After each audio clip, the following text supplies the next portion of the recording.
Hello everyone, welcome to Mentor Nation and here is your faculty for English, myself Dr. Diksha. Guys, we will be doing and covering your English part for your exam IB ACIO 2.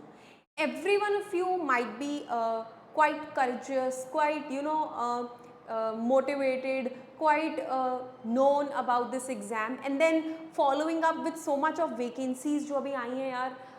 See, never ever इतनी सारी vacancies कभी किसी competitive exam में specially जैसे IBACIO 2 का past pattern रहा है तो उसमें it's like not very obvious कि हर साल इतनी वैकेंसीज निकलती हो, ठीक है. And since you guys are really aspiring, really motivated to get a government job, many of you must be having this as your dream job. काफ़ी लोग इस चीज़ के बारे में काफ़ी टाइम से प्लान भी कर रहे होंगे. So myself I am going to bring something very important in your this career path, ठीक है. मैं कोशिश करूँगी कि एटलीस्ट आपका जो ये इंग्लिश सब्जेक्ट है जो इस पेपर का एक एसेंशियल पार्ट फॉर्म करता है वो आपको बहुत अच्छे से मैं करा सकूं ताकि whenever you sit there for your examination it really cracks you well, ठीक है. आपको लगे कि oh this is the thing we have done in our class, अच्छा ये तो हमने सब करा हुआ है, ये तो हमें पहले से ही आता है, ठीक है. सो ऐसे सब डायलॉग्स के साथ आप प्रिपेयर होकर एग्जाम में बैठे, ये मेरी एक कोशिश रहेगी आप लोगों को इंग्लिश कराने की, ठीक है. मैंने ऑलरेडी अपने आप को इंट्रोड्यूस कर दिया, मैंने आपको बता दिया कि मैं आपके साथ क्या सब्जेक्ट लूँगी. अब थोड़ा सा ये जो टॉपिक आपको बैकग्राउंड में दिख रहा है इसको स्टार्ट करने से पहले इस सब्जेक्ट के बारे में थोड़ा सा सुनते और समझते हैं, ठीक है ना.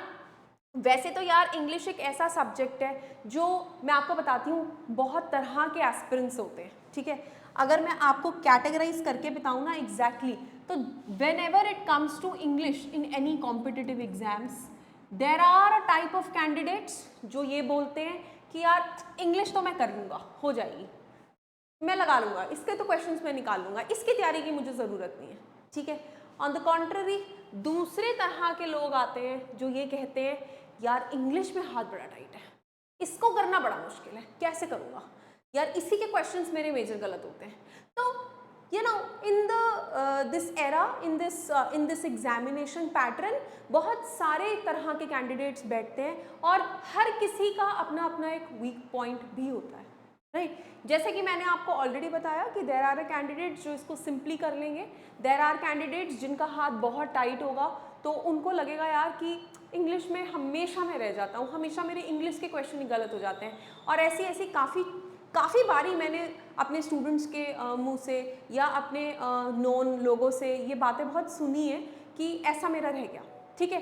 लेकिन अगर मैं आपको एक सच बात बताऊँ ना यार कि अगर IBACIO के बारे में बहुत अच्छे से और बारीकी से जाना जाए ना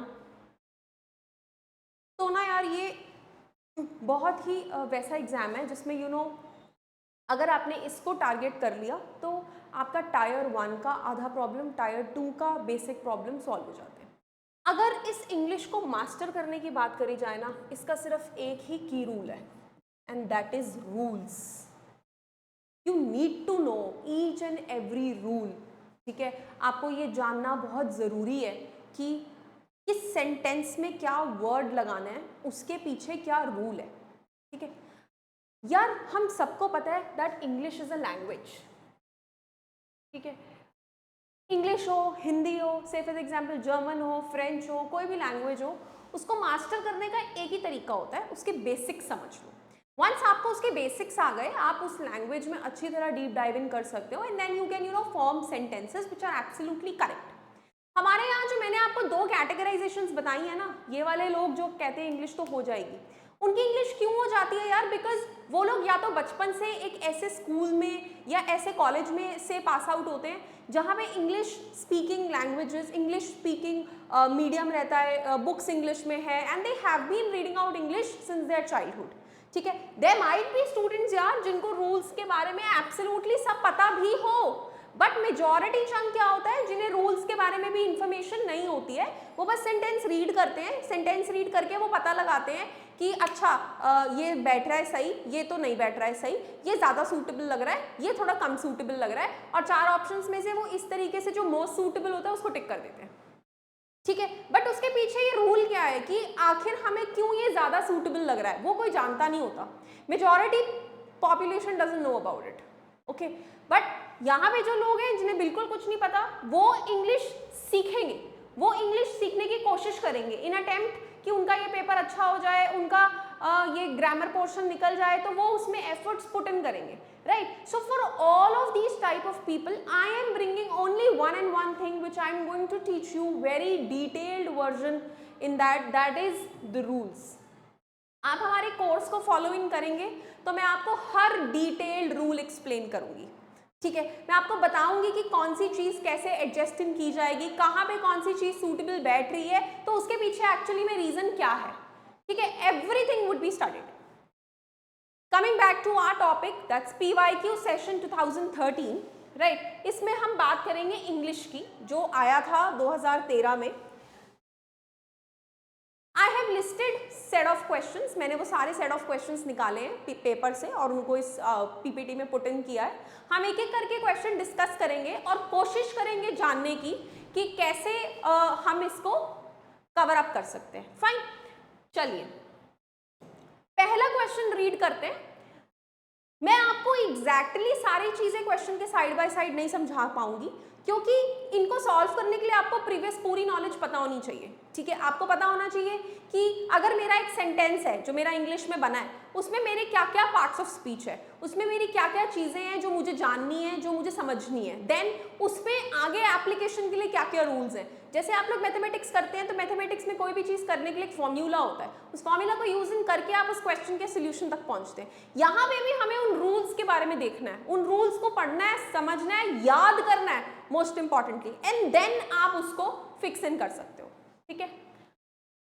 मैं कोशिश करूंगी साइड बाय साइड आपको काफी चीजें एक्सप्लेन करने की गाइस, लेकिन अगर आपको एक ऑथेंटिकेटेड लिस्ट ऑफ सब कुछ चाहिए है तो we will be bringing up a course, आप उसको प्लीज रेफर कीजिएगा, जहां पे मैं खुद इंग्लिश लूंगी and I will be taking all the small concepts.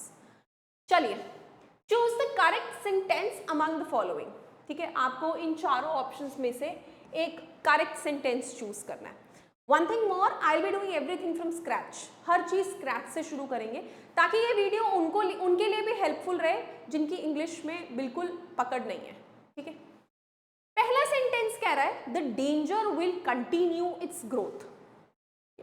Second, the danger will continue to grow. Third, the danger will continue its growing.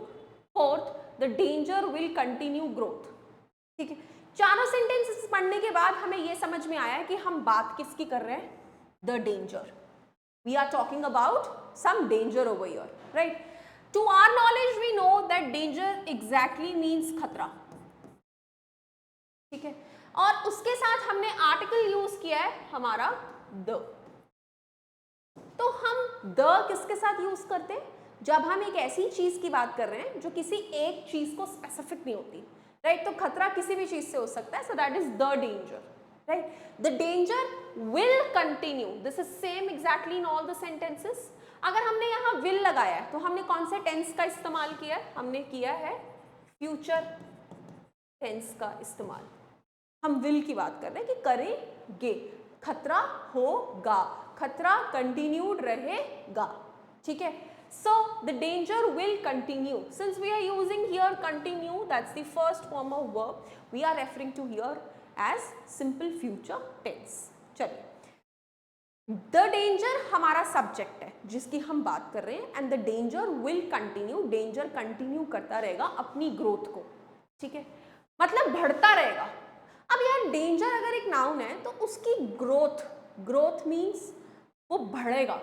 बढ़ने के लिए we are using a word grow over here, ठीक है।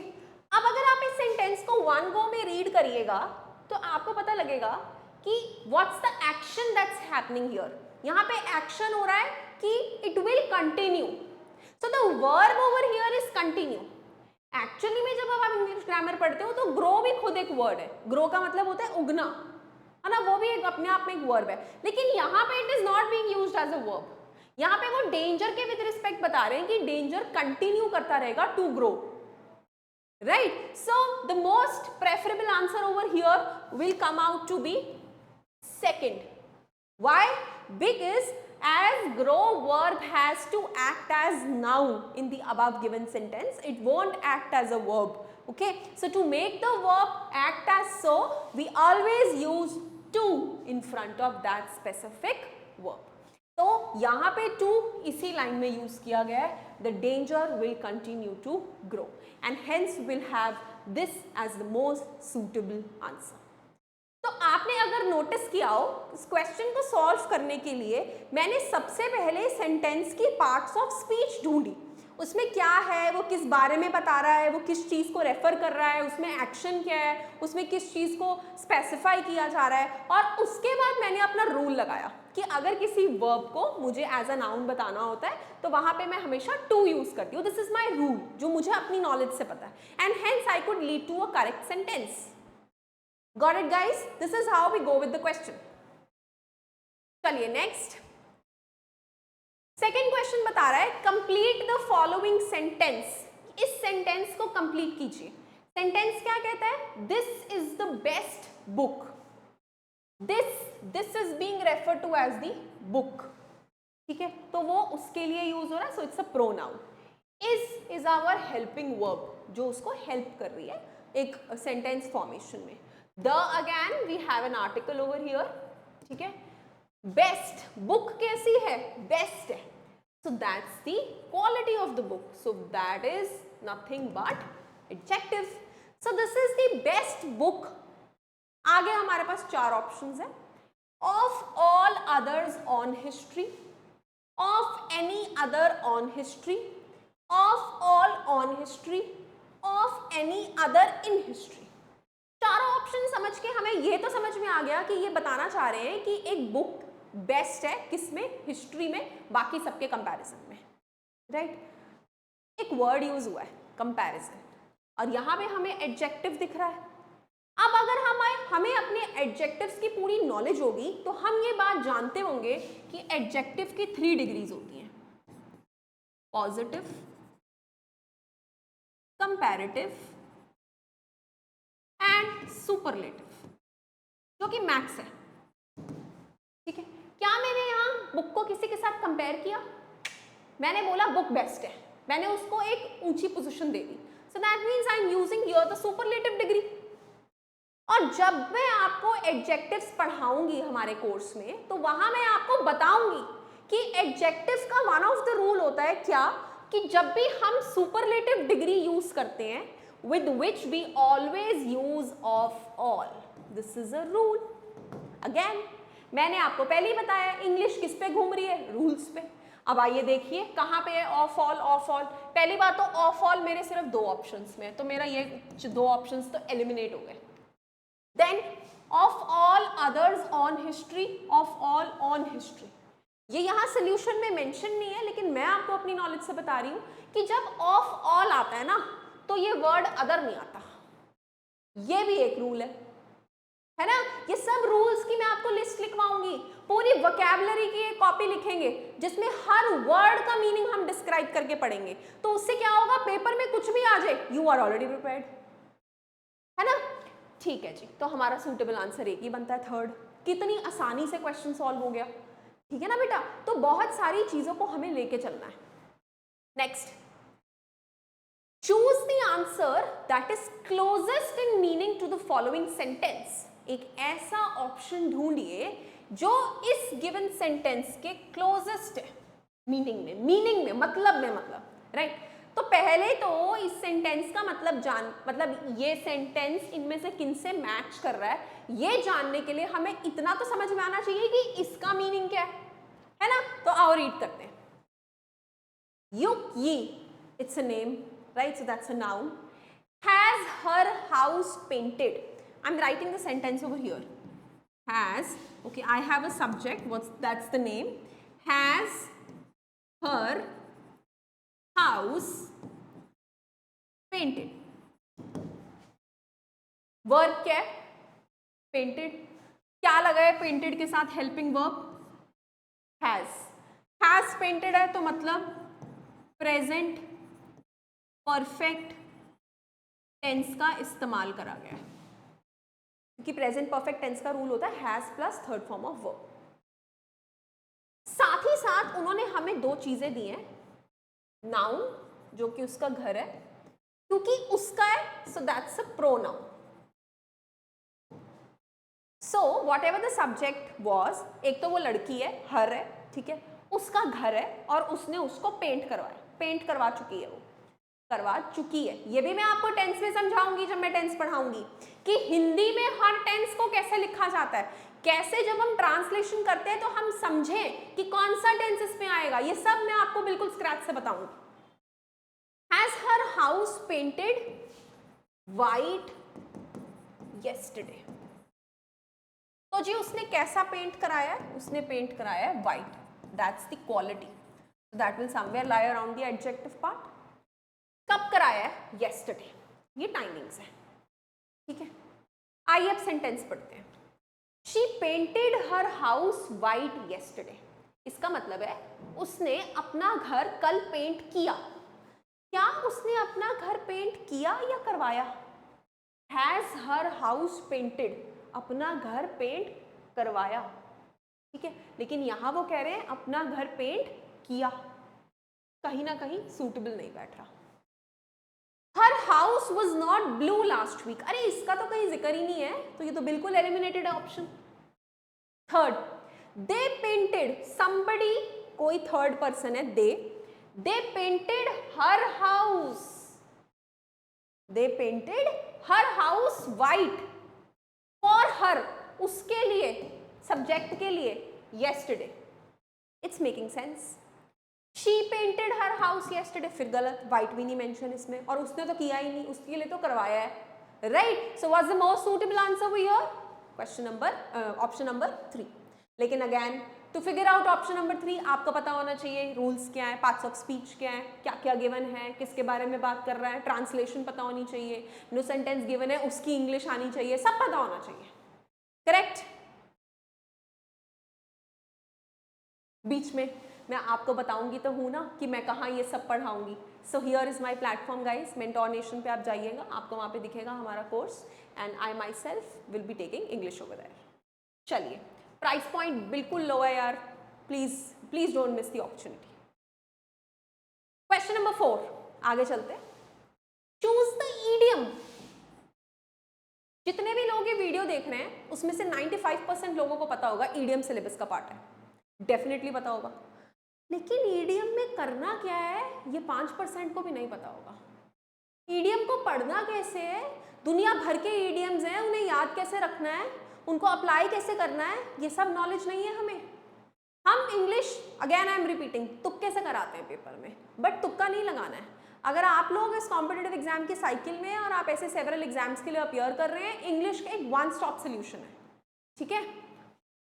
Choose the idiom, idiom choose करिए from the following options, in several option से, जो क्या mean करता है, to be modest about one's achievement. I write over here, to be modest about one's achievements. मतलब जो एक बंदा अचीव कर रहा है वो उसको लेके मॉडेस्ट है. मॉडेस्ट मतलब न्यूट्रल है, he is not bagging, he is not like being पब्लिसाइजिंग it all over, him और हर इज मॉडेस्ट अबाउट इट. सो इस मीनिंग के लिए हम कौन सा ईडियम करेक्टली यूज कर सकते हैं, ठीक है. सो वन ईडियम जो होता है इस स्पेसिफिक थिंग के लिए, that is to hide one's light under a bush, ठीक है ना. This is what we will something that जो हम लर्न करेंगे, क्योंकि ईडियम्स एक डायरेक्ट टॉपिक है जिसके बारे में, जैसे हिंदी में यार मुहावरे लकोक्तियाँ चीज़ें करते हैं हम, उसी तरीके से इंग्लिश में भी कुछ फ्रेजेस हैं, कुछ ईडियम्स हैं जो आप डायरेक्टली पढ़ेंगे, ठीक है. डायरेक्ट आपको याद करने पड़ेंगे कि अच्छा हाँ इसका इस ग्रामर, इसका इस लैंग्वेज में ये मतलब होता है, correct. But I'll tell you a good way to learn all those idioms. I'll tell you the important ones. Then coming on to our next question, question number 5. Choose the correct sentence among the following. इसमें से correct sentence choose कीजिए. I have one chance in 1,000 of winning tonight. I have one chance in 1,000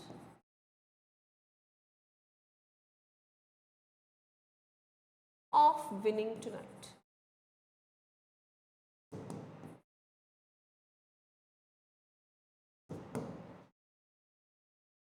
ठीक है, next है I have 1 chance in 1,000 for winning tonight. I have 1 in 1,000 chances to win together tonight. Sorry, I have 1 chance in 1,000 that I will win tonight. ऐसे ऐसे questions के लिए आपको कौन सा मेथड चूज करना चाहिए? एलिमिनेशन. तब आप अपने करेक्ट आंसर तक पहुंच पाएंगे, क्योंकि जब आप पेपर में इस क्वेश्चन को देखेंगे आपको ऑलमोस्ट सारे सेंटेंसेस एक जैसे लगेंगे. मैं आपको बता रही हूँ एग्जाम में यही माइंडसेट होता है. एक तो टाइम बहुत कम होता है यार, इतनी जल्दी जल्दी हमारा होता नहीं है. मोर ओवर मैथ्स के इतने क्वेश्चंस होते हैं, सारा हमारा दिमाग उसमें ड्रेन हो जाता है. तो इंग्लिश पे कैसे टाइम को बचाएं, आई टेल यू इस क्वेश्चन के थ्रू. सबसे पहले एलिमिनेशन सीखते हैं. इसके लिए चारों सेंटेंसेस पढ़ के हमें इसका हिंदी ये समझ में आ गया कि हजारों में एक यही चांस है आज रात जीतने का. 1000 मौकों में से यही आज एक मौका है जिसमें तुम जीत सकते हो आज रात. ठीक है, आई हैव 1, ये तीनों सेंटेंसेस में कॉमन है. Leave it apart. 1 chance in 1,000, 1 in 1,000 chances. यहां पे मैं क्या वर्ड लिख रही हूं बेटा? यहां पे मैं वर्ड लिख रही हूं chances. So this is something plural, है ना? थाउजेंड्स की बात कर रही हूं, प्लूरल. और उसके साथ मैं आर्टिकल क्या लगा रही हूं? A book, a pen. ठीक है, उसके लिए हम सिंगुलर चीज के लिए, छोटी चीज के लिए यूज करते हैं. ये रूल हम पढ़ेंगे जब हम आर्टिकल सीखेंगे. वही अगेन रूल्स, सब बातें घूम के वहीं आती हैं. उन्हीं नॉलेज से आप ये एलिमिनेशन कर पाएंगे. ठीक है, तो मेरा पहला ऑप्शन एलिमिनेट होते हुए मुझे दिखाई दे रहा है. चलिए आगे. 1 chance in 1,000, 1 chance in 1,000, 1 chance in 1,000, तीनों में मेरा एग्जैक्टली सेम है. ठीक है जी, अब मुझे इनमें से फिगर आउट करना है ना? इन तीनों में से मुझे फिगर आउट करना है. That I will win tonight. इन्होंने तो टेंस ही चेंज कर दिया. इन्होंने बोला जीतेगा, लेकिन मैं तो आज रात की बात कर रही हूं, तो उसमें फ्यूचर टेंस क्यों यूज करना है हमें? अगला ऑप्शन एलिमिनेट होता हुआ हमें दिखाई देगा, है ना? ऊपर देखो, of winning tonight, for winning tonight. इसमें सिर्फ हमें 2 प्रेपोजिशंस में से करेक्ट प्रेपोजिशन चूज करनी है. ये प्रेपोजिशन की रूल्स में सिखाया जाता है कि ऐसे केसेस में हम हमेशा कौन सा प्रेपोजिशन यूज करते हैं? ऑफ. वहीं से हमें हमारा करेक्ट आंसर मिल गया. सब चीजें वहीं घूम रही हैं, रूल्स पे, टॉपिक्स पे, स्पीच, पार्ट्स ऑफ स्पीच पे. Everything lies around there in the corner. ठीक है, question number 6. Choose the idiom from the options which means a lot of excitement and discussion about trivial matters. ठीक है, तो इस meaning के लिए हमें idiom चूज करना है. Again I told you, idiom direct होते हैं इंग्लिश में. ठीक है, इट्स पार्ट ऑफ लैंग्वेज. वो आपको खुद बताते हैं कि हमारे यहाँ जी ये idiom यूज किया जाता है. तो इसका डायरेक्ट आंसर है a storm in the teacup, which means great outrage or excitement. Right कुछ चीजें हैं बेटा जो एकदम डायरेक्ट आती हैं. आगे, ये भी एक डायरेक्ट क्वेश्चन है वैसे तो, बट चलो मैं आपको इसकी थोड़ी ट्रिक समझाती हूँ. डॉसिलिटी इज टू सरेंडर. सपोजिटली मैंने पहली बार एग्जाम में क्वेश्चन देखा, या मैंने पहली बार अपनी लाइफ में क्वेश्चन देखा, मुझे नहीं पता, मैं डॉसिलिटी का मीनिंग नहीं जानती, लेकिन 99% of you I'm sorry, must be knowing the meaning of surrender. Police को सरेंडर कर दिया जी, उन्होंने तो सरेंडर कर दिया आज पुलिस स्टेशन जाके. हम में से सब लोग सीरीज देखते हैं, वेब सीरीज देखते हैं, मूवीज देखते हैं, सब में ये वर्ड यूज होता है सरेंडर. ठीक है, चलो इतनी बात हमें समझ में आ गई.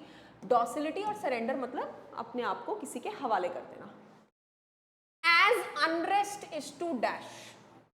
मैंने आपसे पहले ही कहा था कि ये टॉपिक हम कवर करेंगे इंग्लिश में अलग से, जहाँ पे इनके मीनिंग्स आपको बताए जाते हैं, लेकिन यहाँ पे अगर हम आपको ट्रिक के बात बताऊँ तो वो मैं आपको समझा रही हूँ, जो मैंने आपको सरेंडर से रिलेटेड एक चीज़ समझाई।